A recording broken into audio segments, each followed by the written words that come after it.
Bom dia, boa tarde, boa noite para todos os seguidores dos 6 seguidores. Eu tenho o prazer de receber duas pessoas que eu considero feras da história, Patrícia e Rayane. Elas fizeram um livro muito bacana falando dos sítios arqueológicos de Rio das Ostras. E elas vão começar essa live comigo perguntando e respondendo para mim basicamente quem são elas e como que começou a história delas aqui em Rio das Ostras.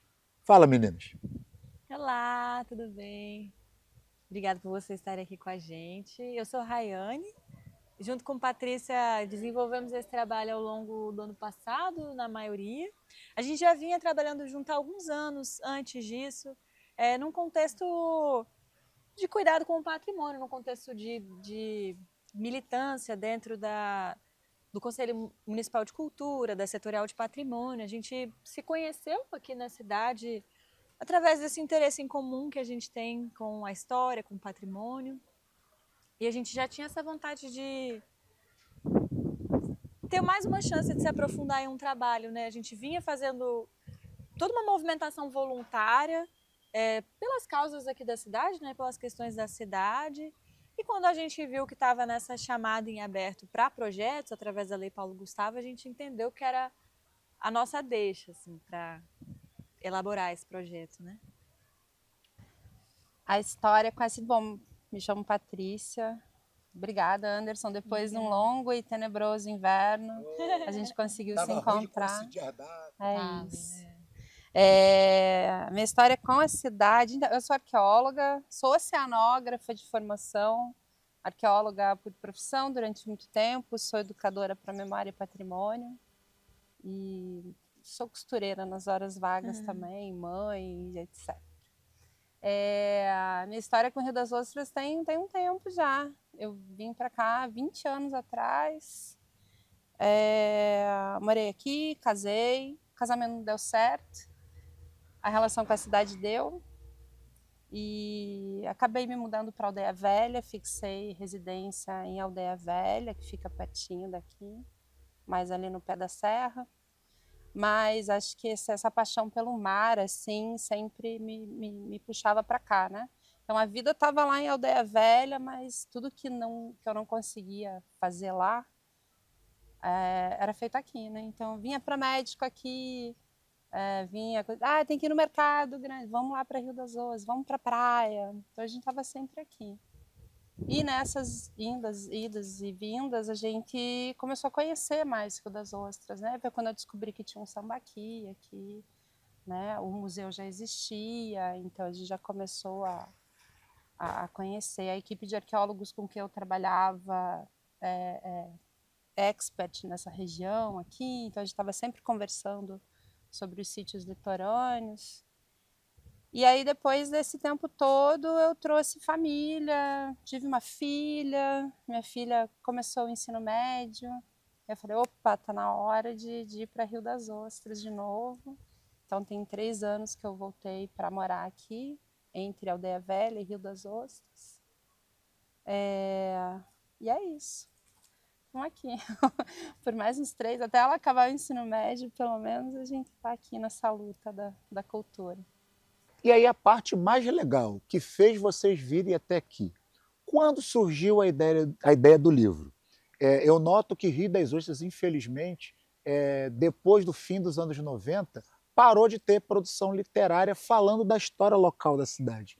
E eu fiquei muito feliz em saber que esse projeto estava em andamento e vocês realmente fizeram um trabalho primoroso, mas aí a pergunta é, quando que surgiu essa ideia? Quando que vocês realmente viram que era possível colocar todo esse conhecimento por escrito, com fotos, e quando que vocês viram que realmente era possível fazer esse projeto? Eu acho que isso foi se construindo ao longo do processo, né? A gente tinha uma vontade da pesquisa, assim. Eu acho que isso é muito do meu espírito, do espírito de Paty, assim, né? A gente gosta de pesquisar, a gente gosta de conhecer, a gente queria saber mais, a gente queria se aprofundar, ter um contato mais próximo com a história dos sítios arqueológicos, né? Que se desdobram em várias frentes aqui, né? A gente vai conversar um pouco mais sobre eles, mas e sinto também que por a gente já ter esse interesse em pesquisa, a gente já tinha, assim, muito por alto uma dimensão de que tinha muito mais do que a gente sabia e que justamente as informações eram difíceis de serem acessadas, que as informações eram muito dispersas. Então, eu acho que primeiro a gente se colocou num lugar de tentar fazer esse exercício de sintetizar. E aí o livro surgiu como uma solução, assim, né? Como uma maneira de compilar muito do que a gente esperava encontrar, né? E que a gente acabou descobrindo ao longo desse processo, assim. Eu acho que junto desse processo também do que a gente queria fazer, acho que vem a necessidade de um material que sintetize isso tudo, né? Infelizmente no Brasil a gente tem uma carência de material que fale de arqueologia, né? Estava conversando agora há pouco ali com o Remy. Em muitos lugares fora do Brasil as pessoas pagam para ir escavar, né? Elas querem conhecer a história do lugar. E o Brasil ele tá caminhando para isso. Eu acho que a gente está hoje aqui num lugar que é símbolo disso, né? O que foi criado aqui no Museu da Tarioba, que é o primeiro museu de sítio arqueológico do Brasil, isso é assim, sabe, gente? É uma pérola da cidade, sabe? O que foi idealizado para cá com Denise, Juber, né? A equipe do IAB, professor Ondemar, é ímpar. Então, acho que junto disso, acompanhando isso, a gente sentiu essa necessidade de ter uma publicação, de ter um registro escrito disso, até como material paradidático, né? Então, acho que a ideia do livro surge um pouco assim, mas e as crianças e os jovens na escola? Eles sabem, os professores sabem, que a gente sabe que a realidade, você como professor sabe que a realidade do município, às vezes é de muitos professores que vêm de fora para dar aula aqui, né? Nem todos são daqui da cidade. Então, assim, a gente encontrou com professores que nunca tinham vindo aqui no museu, né? Então, acho que vem um pouco disso, assim, o livro vem um pouco como uma forma de deixar esse registro para ir, para sempre, né? Sim. Tomara que a gente possa fazer outras edições com mais sítios arqueológicos, tomara que a gente tenha esse aporte, inclusive de recurso, né? A arqueologia é uma ciência cara, ela é uma ciência dispendiosa, ela precisa de uma grande equipe, ela precisa de material, ela precisa de tempo. Então, tomara que a gente tenha esse desdobramento, né? E várias outras edições com vários outros sítios arqueológicos. Eu sinto que existem grandes passos e existem pequenos passos, né? Grandes gestos e pequenos gestos. O museu ter sido construído foi um grande passo para a arqueologia do Brasil. Esse foi o primeiro museu, foi um grande passo para a história de Rio das Ostras, para a valorização da história de Rio das Ostras, né? Todo o esforço que foi colocado na escavação, no processo de pesquisa, é um grande passo. E existe o pequeno passo, que é um cidadão que está passando ali entrar e vir conhecer. Eu acho que o livro ele um pouco se propõe a fazer esse pequeno movimento de encontro, né? de toda a história que existe. A gente fala de história de milênios no livro, sabe? Com a riqueza que foi possível, assim. Tá muito interessante, depois vocês olhem com calma. E o nosso papel é de fazer que tudo isso esteja ali, que possa ser acessado, né? Que esteja disponível com facilidade, né? Ao alcance de quem se interessar em ir lá e abrir, acessar o link e tudo mais. Basicamente, eu queria saber quais foram as parcerias que possibilitaram que esse projeto fosse à frente. E já emendo com a próxima pergunta, aí eu espero que tenha prazer. Qual foi a maior descoberta que vocês entenderam, que vocês tiveram, à medida que o projeto foi para frente? Eu vou começar rasgando seda e agradecendo ao professor Anderson pela parceria. Assim, foi muito importante para a gente, em algumas frentes, assim, né? A chance de estar aqui agora gravando esse episódio para falar sobre o nosso projeto já pronto. O Anderson acompanhou com a gente desde a elaboração do projeto, né? Antes de tudo isso ter, de fato, começado ali, quando ainda era uma expectativa, o Anderson já estava próximo, a gente já sabia que seria uma parceria muito importante, porque você hoje referência em história aqui na nossa cidade, assim. Então, te Obrigado. agradeço de coração pela parceria. Foi muito bom contar contigo, com o Renato também, durante a captação de imagem do evento que a gente fez aqui de divulgação. A fundação, né? Hoje a gente está aqui no Museu Sambaqui da Tarioba, que é um equipamento público da Fundação Rio das Ostras de Cultura, que também foi muito parceira. Fica dentro da Casa de Cultura. Fica dentro da Casa de Cultura. O projeto todo, ele só foi possível por um aporte que recebemos vindo do governo federal, através da Lei Paulo Gustavo, alocada aqui pela Fundação, né? Então, a disponibilização e o processo de seleção de projetos foi municipal, assim como toda a Lei Paulo Gustavo, mas isso vindo de um recurso federal. E a Fundação foi muito parceira também, a gente usou a Casa de Cultura para um evento de lançamento que a gente teve, né? E o Rodrigo Pontes, na época, foi super querido, super acolhedor com a gente. Foi, colocou à disposição, né? E a gente teve a equipe paga também, né? Teve a parceria paga do projeto, que foi a própria equipe do projeto, né? A nossa equipe humana, assim, a nossa né? Equipe foi humana, maravilhosa. foi assim, a maior parceria que a gente podia ter encontrado, né? Então, assim, a gente teve o professor Juber, que é uma pessoa de extrema importância para a arqueologia do município, para o museu. Ele estava nessa equipe do IAB, que é o Instituto de Arqueologia Brasileira, que na década de 60 descobriu, né, uma grande parte dos sítios arqueológicos daqui da cidade. Juber teve aqui coordenando essa escavação, junto com a professora Denise, que fez toda a parte da museologia do sítio. Então, o Juber foi o nosso consultor, né, desse projeto. Teve lá firme com a gente nos 3 dias de campo iniciais. A gente passou assim o dia inteiro caminhando, sobe morro, desce morro, e foi ótimo. A experiência foi ótima. O Alexandre Costa, um grande fotógrafo, né? E apreciador do patrimônio, né? Um grande entusiasta. Um entusiasta. Assim, ele estava fazendo aquilo com prazer, entendeu?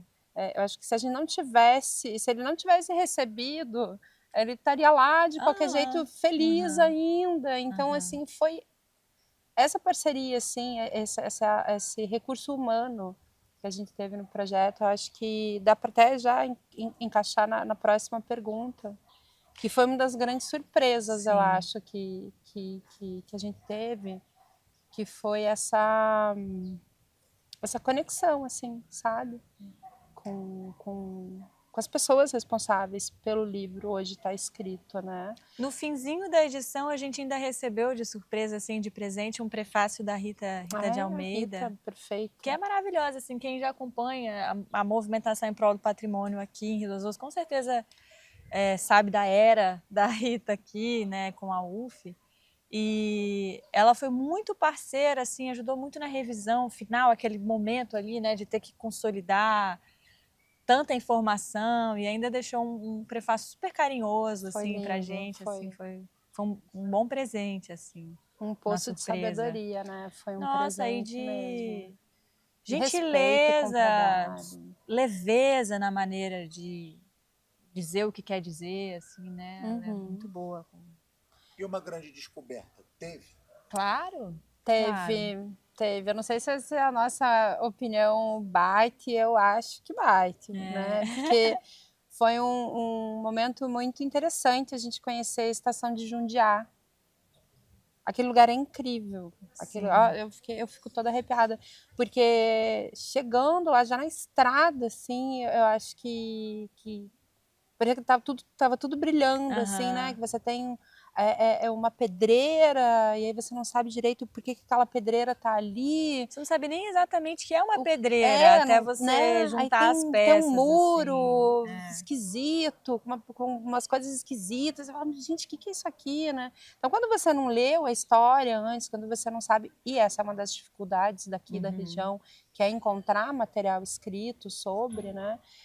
Então, e aí tem uma montanha atrás, é todo um cenário lindo. E aí entrar dentro da antiga estação e ver que ela ainda tem chance de preservação, que ela ainda está lá, ela ainda está contando aquela história, para mim foi... Só para contextualizar um pouco, assim, a ocupação da zona rural de Rio das Ostras, ela aconteceu em paralelo, assim, de certa forma, com a ocupação do litoral, mas não exatamente relacionados. Então, tem muita coisa que está para dentro do território que, em algum momento, se desligou do resto, mas que está lá há muito tempo, assim, né? E a ferrovia é uma dessas ligações que se perdeu em um certo momento, né? Então, há uns 2 séculos atrás, o transporte por aqui era feito pela ferrovia, no Brasil, vários trechos do Brasil, né? E aí os trechos que passavam aqui por Rio das Ostras passavam ali na região de Cantagalo, Jundiá. Essa estação de Jundiá que Patrícia comentou, existe uma pedreira logo ao lado, que foi usada a escavação da pedreira, as pedras que foram retiradas do morro que tem lá, foram usados na construção da ferrovia.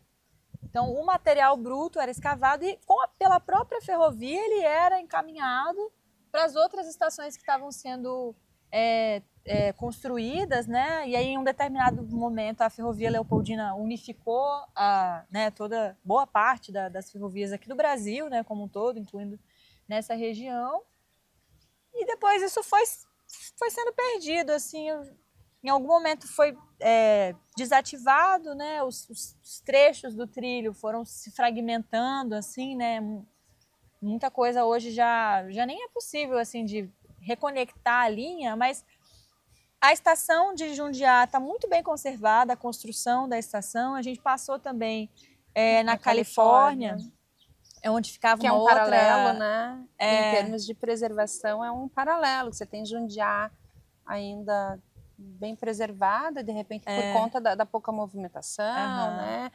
Pouca gente mora lá, e a estação ali da Califórnia já quase sem investir. Hoje na Califórnia tem um platô, assim, né? O piso de onde era o embarque, onde seria a estação ainda está lá, mas é só o piso, assim, com muitos fragmentos espalhados pelo chão, assim, a coisa realmente está se fragmentando, né? Você olha ali, tem um prego, ali tem um pedacinho de não sei o quê, assim, tá muito perdido. Muito do que ficou espalhado por aí foi reunido alguns anos atrás, quando foi feita a revitalização da estação de Rocha Leão, né? Ela foi recomposta de certa forma, o que é um exercício, né, de proteção do imaginário, né? A gente tem que ter esse cuidado no patrimônio de entender que existe ali um limite sutil entre você preservar exatamente como a coisa está e existe você preservar a memória daquele lugar, né? Você preservar um entendimento de como aquilo é, né? Um trabalho da musealização, exato, né? Da musealização social, né? O trabalho social do museu, né? Eu acho que está aí também. E aí nesse contexto de Rocha Leão, alguns fragmentos de trilhos de outras partes foram reunidos para conseguir formar uma linha ali, né? Formar um trecho mais coeso e que pudesse representar melhor a história da ferrovia aqui, o que facilmente poderia ser feito em Jundiá. Assim, Jundiá está lá esperando a chance de ser visto, sabe? Assim, falando especificamente ali da história dos transportes da região, né? A gente tinha uma cidade, um arraial de Rio das Ostras muito isolado, né? Então o transporte basicamente era feito com o transporte hidroviário, o popular vapor, né? Então o vapor, ele tinha o porto de Barra de São João, tem a água brigada aqui da Baía Formosa, enfim. E com o passar do tempo, final do século XIX, você teve a ferrovia. Eu achei muito legal dentro do trabalho de vocês terem seguido a linha de trem e terem visto que realmente a estação Califórnia ela está praticamente toda destruída, mas temos a estação Jundiá ainda preservada. E mesmo a linha do trem, a estação de Rocha Leão, o que conseguiu ser preservado dela, tem um ramal que vai para dentro da Reserva Biológica União. Então você imagina o quê dentro dessa lógica? Um circuito turístico ligando, por exemplo, Casimiro de Abreu à Pedreira Jundiá. E aí você teria ali um circuito, você teria geração de renda, você teria ali a preservação da memória ferroviária. Então, quem sabe o livro de vocês não vai fazer o povo fazer alguma coisa na nossa estação de Jundiá, né? Ter uma Maria Fumaça circulando ali e tal. Seria lindo. Agora, a grande questão que eu quero saber é o seguinte: eu já fiquei sabendo, Patrícia, né, uma pessoa que entende muito do assunto, vai tirar essa dúvida para mim. Muito se fala que a igreja de Rio das Ostras, ela, infelizmente, na década de 50, ela ruiu e ela foi reconstruída nos moldes atuais. E muitos historiadores falam que essa igreja ela é do século XIX. E eu já vi a senhora, inclusive no lançamento do livro, que foi aqui na Casa de Cultura também, falando que, na verdade, essa igreja não é do século XIX, a igreja original aqui ruiu. Você tem ideia de quando essa igreja que ruiu foi construída? Existe alguma ideia, algum vestígio? Porque muito se falava dos jesuítas. Os jesuítas construíram muitas estruturas em várias localidades aqui. E imaginava-se que a igreja de Rio das Ostras também fosse. O que você tem a me dizer da igreja de Rio das Ostras? Tem outra mais fácil, não? É muito difícil, né? Porque assim, eu não sou historiadora. Gostaria de ter sido, mas fui por um outro caminho, né? E quando a gente trabalha com esse tipo de registro, a gente precisa de fontes confiáveis, né? E a gente vem tendo problemas com essas fontes confiáveis ao longo do tempo, né? A gente precisa ter o acesso sempre da fonte primária. Quando a gente acha uma fonte secundária, para quem não sabe, a fonte primária é aquele primeiro registro, aquela primeira pessoa que escreveu sobre o assunto. A fonte secundária já está citando a fonte primária. Com relação à igreja, a construção da igreja, ela é quase uma fonte oral, né? Porque não existe esse registro, né? A Rayane até lembrou agora, não existe o registro nos livros, né, de posse de bens dos jesuítas, né? Não existe o registro da igreja aqui. Então, assim, não dá para afirmar.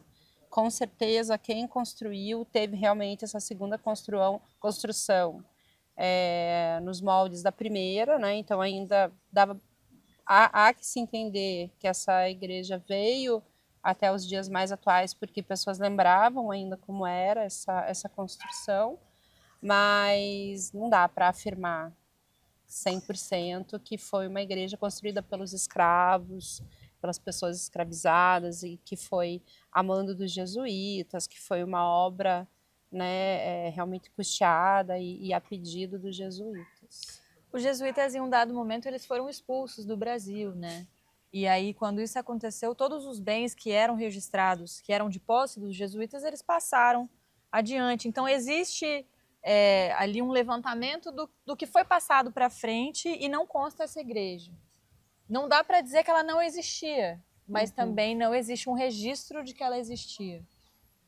O que se sabe é que eles eram donos dessa região inteira, né? Como muitas outras regiões, principalmente litorâneas, né, do Brasil. Foi por onde eles chegaram e começaram esse processo de colônia-evangelização. Mas eles eram donos praticamente disso aqui tudo, né? Existia um grande colégio jesuíta, né, aqui perto, grandes fazendas, né, de produção leiteira, inclusive. Então, muito provavelmente, eu arrisco a dizer que muito provavelmente foi realmente uma obra dos jesuítas. Agora, dizer aonde ela está, não sobrou nada, né? Não há registro. O Juber fala alguma coisa. O Juber é a pessoa ideal, assim, para você fazer essa pergunta, porque ele vai, quem sabe, dar uma outra explicação. Seria correto, na opinião de vocês, à medida que essa pesquisa prosseguiu, dizer que Rio das Ostras é a terra do sambaqui? E já emendo a próxima pergunta. Nessas andanças, nesses 3 dias aí, qual foi o maior perrengue que vocês passaram? Porque com certeza, com longas caminhadas, muitas vezes algumas trilhas, alguns lugares assim mais escondidos, qual foi o maior perrengue que vocês passaram nesse período aí dessa pesquisa? O que dá para a gente dizer é que Rio das Ostras tem um gigantesco potencial de ser a terra dos sambaquis. Ela ainda não é, porque nós temos hoje, né, esse sambaqui maravilhoso, que é o da Tarioba. Ele tem algumas datações, né, mas chega aí a 3.600 anos, né, mais ou menos, enfim, pode girar em torno de 4.000. Podendo chegar a mais, que a gente tem uma grande área aqui atrás, né, no terreno, que carece de estudo, de pesquisa, de escavação. Mas nós temos registro de outros sambaquis, até a gente coloca no livro, né, que são entre 16 e 18 sítios arqueológicos. Então, assim, tem muito potencial, por conta da estrutura geográfica e ambiental onde Rio das Ostras está inserida, né? Então, ela está dentro dessa área das baixadas litorâneas, esse finzinho já da região dos lagos, com uma área que a gente chama na arqueologia da paisagem, na geografia, que a gente chama de uma área de intersecção ambiental, né? Que é justamente essa possibilidade de você estar inserido num local onde você tem a coleta de recursos vindos da Mata Atlântica, que está aqui. A gente está aqui numa área de restinga, com mais inúmeros recursos. Você está numa área de recursos marinhos e costeiros. E toda essa abundância de água doce, né? Então, é o lugar perfeito, né? Por isso que hoje a gente, inclusive, está aqui, porque a gente continua tendo essa abundância de recursos, né? Não só alimentares, mas, né, de localização, de estratégia, de território mesmo, né? Então, Rio das Ostras está nesse paraíso ecológico, por isso que a gente defende tanto o ambiente aqui. Então, acredito que sim, que Rio das Ostras pode vir a ser chamada terra de sambaquis, mas a gente precisa de muita pesquisa ainda, a gente precisa descobrir esses sambaquis, que eu tenho certeza que eles existem, mas a gente precisa descobrir eles agora. Eu acho que também um sentimento que eu fiquei, uma reflexão que me foi trazida a partir dessa pesquisa com o livro, é que o patrimônio, o valor, ele não necessariamente é de um determinado povo, de uma determinada ocupação mais antiga, sabe? Acho que não é só sobre chegar lá atrás, entender o quão distante é a ocupação, mas entender que existe uma ocupação desde então. Desde os sambaqueiros, a gente está aqui nesse mesmo Nunca lugar. parou. Nunca saímos Nunca daqui. parou. A cultura foi mudando, a nossa forma de se alimentar, de comer, de habitar, né? A nossa relação com a paisagem, nossa relação com o entorno, com os outros indivíduos que nos cercam, foi mudando, mas estivemos aqui. E é muito interessante ver, aqui no museu, inclusive, a gente consegue literalmente ver camadas de ocupação, sabe? Ali um determinado povo existiu por um tempo, saiu por algum motivo, depois um outro povo existiu, e depois um outro povo existiu, e depois um outro povo, e hoje estamos aqui, né? Assim, a história, ela vai sendo refeita, assim, né? A gente segue aqui no mesmo lugar, assim. E, bom, segunda pergunta que Anderson nos provocou, falando um pouco das dificuldades que a gente teve, né? A gente nem sempre consegue acessar esses lugares onde o patrimônio está lá preservado, né? Ele está aqui debaixo do solo onde a gente pisa e às vezes tem muros, tem cercas, tem limitações que nos impedem de chegar lá e ver, e levar outras pessoas para verem também, tudo mais. Então, a gente partiu de um escopo dos sítios que estão cadastrados aqui na cidade, né? Tem 2 bases de dados do IPHAN, que é o Instituto da Patrimônio Histórico e Artístico Nacional, né? O Instituto Federal que cuida da parte do patrimônio.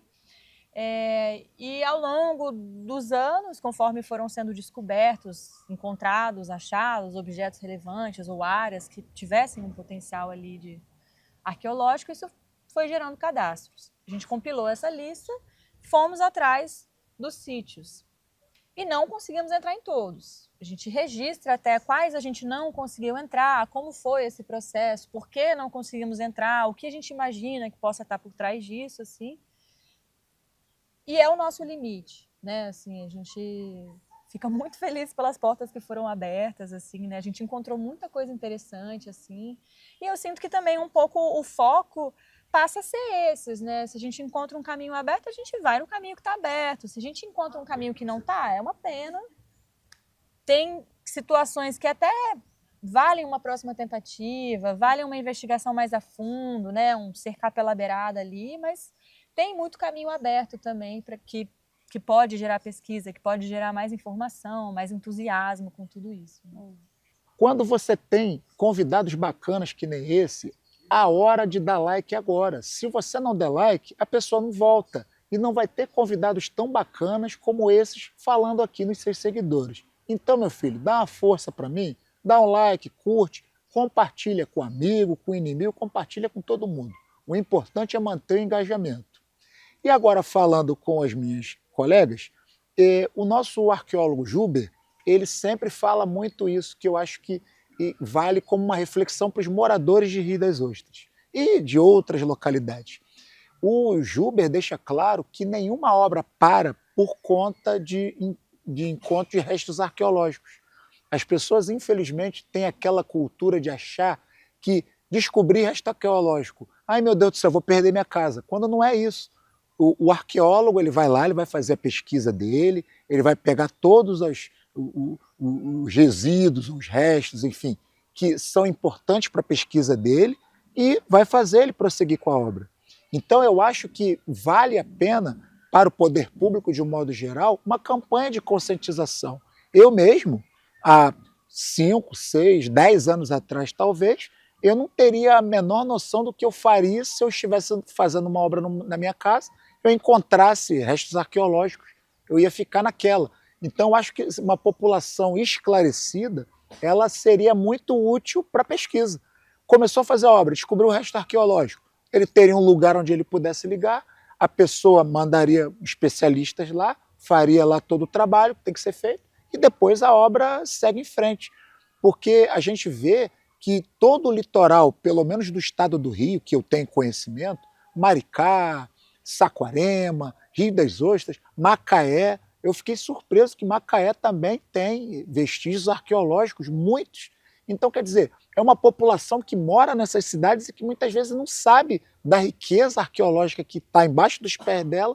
E eu acredito que se o próprio poder público fizer essa parte de conscientizar, eu, quando trago os alunos aqui, eu sempre falo isso para eles. Galera, encontrou resto arqueológico? Para, conversa, vê lá o especialista, ele vai pegar tudo que é importante para a pesquisa e a sua obra vai continuar. Você não vai deixar de ganhar o seu dinheiro construindo ou reformando a sua casa. Então eu acho que vale a pena e eu acho que até o livro de vocês ele vai ser importante nesse sentido. Quer dizer, quem tiver acesso ao conteúdo vai ver a pesquisa, vai ver todos os lugares que vocês foram, talvez, né, essas pessoas vão, opa, então acho que eu vou querer que elas me visitem lá no volume 2. E, inclusive, já perguntando, porque os seus seguidores não deixam passar nada, né? Eu quero saber o seguinte, se vocês tivessem condições financeiras, até mesmo de tempo, vocês fariam um volume 2? E se vocês fossem fazer esse volume 2, quais seriam os assuntos ou por qual caminho vocês iriam prosseguir? Os sambaquis, eles existem no litoral do mundo todo. Não é um luxo só nosso, não. Ele é um luxo, mas não é só nosso. E é incrível porque os sambaquis eles refletem uma ocupação que aconteceu num período que a gente chama de ótimo climático, né? Que aconteceu ali por volta entre 5.000, 4.000 anos antes do presente, né? 6.000 a 5.000 e pouquinho. Mas ele reflete essas condições em que o planeta se encontrava naquela época. Então é muito legal você ver que há uma cultura litorânea, costeira, que disponibiliza tanto recurso, e aí ao longo da costa do mundo todo as pessoas tiveram essa percepção. Então, esse nosso litoral aqui ele é muito privilegiado, né, por conta disso, as subidas e descidas do nível do mar, né, fizeram fizeram com que a gente tenha hoje esse registro das primeiras ocupações do litoral que se tem notícia até então. Por conta dessas subidas e descidas, tem chance de ter inclusive muito sambaqui submerso, né? Que foi submerso, que está hoje embaixo do nível do mar, né? Então, a importância da gente ter cada vez mais pesquisa, né, falando disso. E aí, eu queria puxar esse gancho e fazer um convite para você, principalmente. Queria puxar esse gancho e fazer um convite, Anderson. Você tem certeza que vai estar lá, mesmo com seu tempo reduzido, que eu sei que você tem, mas eu sei que você vai fazer essa força para estar lá. No começo de agosto, vai ter a conferência municipal da cultura, que é onde são escolhidos os conselheiros para as cadeiras setoriais, né, do Conselho de Cultura da cidade. Uma dessas cadeiras é a cadeira de patrimônio, de memória e patrimônio, que infelizmente não teve votação necessária na última conferência e ela está aglutinada hoje com uma outra cadeira, que é a da produção cultural. Então, assim, esse tipo de situação de preservação de sítios, de pesquisa, né, da preservação do próprio patrimônio da cidade, é um assunto que precisa ser discutido com a população, né? A população faz parte do conselho, né? Então, eu queria fazer essa chamada, estejam lá na conferência, estejam lá votando para a gente ter uma cadeira de patrimônio, de memória e patrimônio, né? Porque é isso que fortalece esse tipo de pesquisa e o envolvimento, a participação social, né, é fundamental para o nosso trabalho. É inclusive onde são discutidas também as metas, né, que são propostas para serem trabalhadas, e é muito importante a gente, conforme a gente vai chegando ao entendimento do que precisa ser cuidado, que isso também fique lá descrito num documento da cidade, do que a cidade se propõe a preservar. Inclusive, as estações ferroviárias que a gente falou há pouco tempo atrás aqui, elas não constavam como um item a ser preservado, a ser trabalhado, mais elaborado, até a última conferência que a gente teve há quase 2 anos atrás, e foi numa dessas discussões que isso ficou registrado, né? Foi até daí que eu, pelo menos eu pessoalmente, enquanto indivídua, tive a dimensão de que isso era uma pauta, e isso, né, se reverberou um pouco no trabalho que a gente fez, assim. Então, é isso, a discussão ela precisa seguir, porque tem muito por aí o que possa ser melhor registrado, né? Ainda não falaram do volume 2. Não. E o volume Eu queria 2? só antes retomar a primeira pergunta que você fez, que é sobre a questão da proteção do bem, né? Assim, de desapropriação ou não, enfim. A gente fala muito disso na live que a gente fez aqui, né, na Casa de Cultura para o lançamento do vídeo. O Anderson vai deixar o conteúdo todo para ser linkado, link na descrição, enfim. E aí eu só queria ilustrar com um ótimo exemplo, que é de uma peça que foi encontrada numa casa no Serra Mar. Ela foi cadastrada, né, como sítio Serra Mar. E um casal era dono da casa, eles estavam fazendo uma obra na fossa da casa, e quando foram escavar, encontraram lá uma peça de barro lindíssima, grandona, uma urna. Tinha até ossada dentro da urna, assim, uma urna funerária. Ligaram para a fundação, falaram: olha, eu encontrei uma urna funerária no meu quintal. A fundação ligou para um arqueólogo, muito por acaso Juber. Foram lá na casa, entenderam o que se tratava, entenderam do contexto. A família aceitou doar, porque tem isso, né? O governo não pode simplesmente tomar. Eles aceitaram doar a peça para o museu. Então, hoje, quem vier visitar, né, e desde então, quem vem aqui visitar, ali no cantinho, logo do lado da entrada da exposição aqui do museu, tem uma urna funerária que foi encontrada na casa. Assim. Eu acho que essa é uma ótima ilustração, assim, né, de como a coisa pode ser fluida, né, como tudo pode ser só encaminhado, né, para o bem coletivo, assim. E o volume 2? E o volume 2? A pergunta que não vai calar. Ela não vai calar. Quem sabe, tem, né? Vontade a gente tem. São várias camadas aí, né? Várias chamadas para a gente para a gente ir desvendando, Sim. né? Tem a questão do recurso financeiro, né? Que é um fato, né? Enfim, a gente tem uma política nacional, né, de cultura, a gente tem aí a cultura viva, nós temos a Aldir Blanc, que nos dão a chance desse recurso via editais. A gente tem a chance de outros recursos também dentro da iniciativa privada, a lei de incentivos, né? Quem sabe? É. Quem sabe? Agora, para onde a gente iria? A gente estava até comentando disso, assim, acho que uma coisa é a gente conseguir fazer com que o trabalho que a gente já tem seja melhor divulgado, né? Então, por essa questão orçamentária mesmo, assim, né, do que poderia caber no projeto que a gente tinha naquele momento, optamos por fazer um e-book. Então, nesse primeiro momento, o nosso livro é um livro digital, tá aí na internet, quem tiver curiosidade pode olhar, tá no link da descrição também. Opa!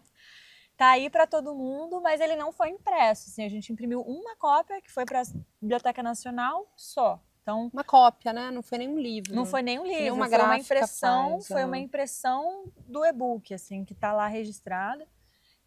Mas um caminho possível seria a gente fazer uma tiragem, distribuir mais amplamente, levar nas escolas o livro que a gente já fez.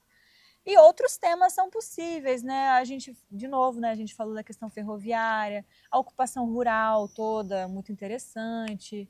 Aqui o centro também, né? Toda essa região aqui, pesqueira também, tem muita coisa a ser desvendada. Essa ligação com a comunidade tradicional, né? Sim. Que pode, não dá para a gente dizer que são os descendentes desses povos sambaqueiros. Eu gostaria muito de falar, mas não dá para falar. Existe toda a questão genética, assim, mas é a comunidade onde o sítio está inserido, né?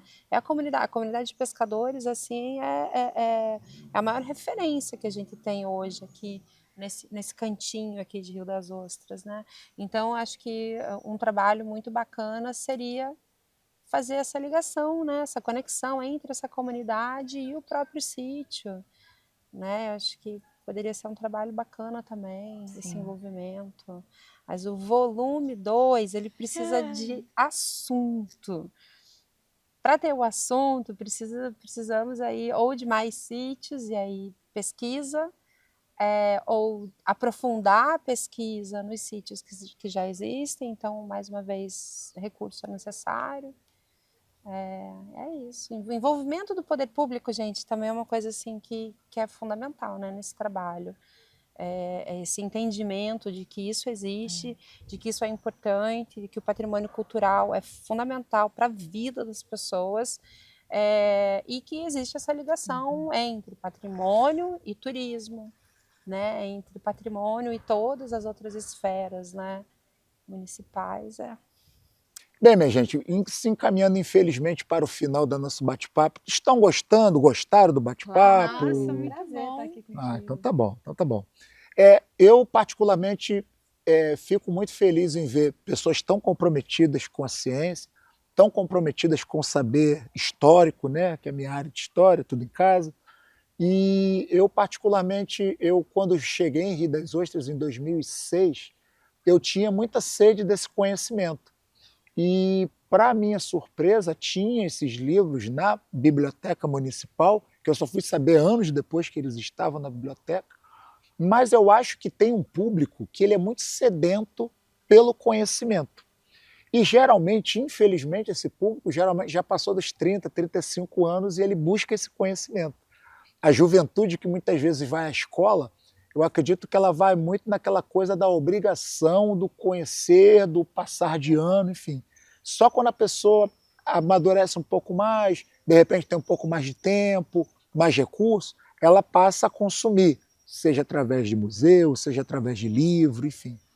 Então, assim, eu acho que vocês, como muitos outros que se incorporaram a esses editais de cultura, eu acho que de alguma forma vocês preencheram muito bem essa lacuna. Na questão do sambaqui, teve um documentário sobre jazz e blues, teve outro documentário falando sobre as capivarinhas lá do Canal de Medeiro. Então, eu acho que esses editais possibilitaram que várias pessoas tivessem outros olhares. E incrível que de 2006 para cá, a rede social ela ganhou muita força. Então, o próprio YouTube, muito desse conteúdo está no YouTube. E essa pessoa vai ter essa facilidade em qualquer lugar do mundo de ter acesso a esse conhecimento. Então, eu parabenizo vocês pelo trabalho. Tomara que façam volume 2, volume 3. Claro que eu sei que não é tão fácil assim, mas a gente tem a esperança que o poder público e outras, até mesmo privado, né, os agentes privados, possam ajudar vocês e outros produtores. E aí, terminando aí o nosso bate-papo, queria que vocês dessem um recadão final aí para a galera dos seus seguidores, para os amantes da arqueologia, da oceanografia, não sabia que era oceanógrafa também, para os amigos da arquitetura, para os amigos da cultura. Passa um recadão final aí para a galera aí dos seus seguidores. Olha, eu queria deixar como um recado para o público dos seus seguidores para que, se ainda não tiverem feito, venham ao Museu do Sambaqui e que conheçam pessoalmente essa riqueza que a gente tem. Está aqui aberto, né? Enfim, se informem melhor dos dias e horários. É muito rico poder ver pessoalmente. Eu acho que quanto mais escolas vierem com as crianças, quanto mais famílias vierem com seus filhos, é uma semente que vai sendo plantada, assim, né? Ajuda a formar um novo entendimento da nossa maneira de existir no mundo. Ajuda a entender que o mundo não acaba na gente, que a gente é só uma fileirinha de concha numa camada muito mais larga e mais profunda de ocupação, sabe? Eu acho que ajuda a gente a entender que o que a gente faz aqui tem que ser positivo, porque vai ficar para a história, vai ficar gravado, né? Assim, enquanto um coletivo, né? E que é nesse coletivo que a gente se marca, né? Não é bem uma ação individual que fica marcada, mas, enfim, filosofando um pouco. Eu queria agradecer aos 6 seguidores pelo convite de estar aqui. Assim, a gente demorou para conseguir achar essa data, mas muito bom bater esse papo com você. Eu sou fã do canal. É muito bom que tem outras fontes de informação, como você bem falou, né? A gente está vivendo essa transição assim do livro, do papel, da informação escrita para a informação virtual, que corre o perigo da dispersão, né? Às vezes é muito difícil achar informações confiáveis nesse mundão grande que é a internet, mas que bom que existem fontes e filtros como o trabalho que o Anderson tem feito, assim, de trazer o que é relevante para cá. Convido também a verem o nosso livro, né? E acho que é um pouco isso, assim. Obrigada pelo tempo de hoje. Eu queria fazer uma relação com um assunto que está aí, né? Muito em voga essa semana, que é a questão das licitações ambientais, né? A gente teve agora, recém-aprovado, chamado Pele da Devastação. A arqueologia, ela está dentro do meio ambiente, né? Num processo de licenciamento ambiental,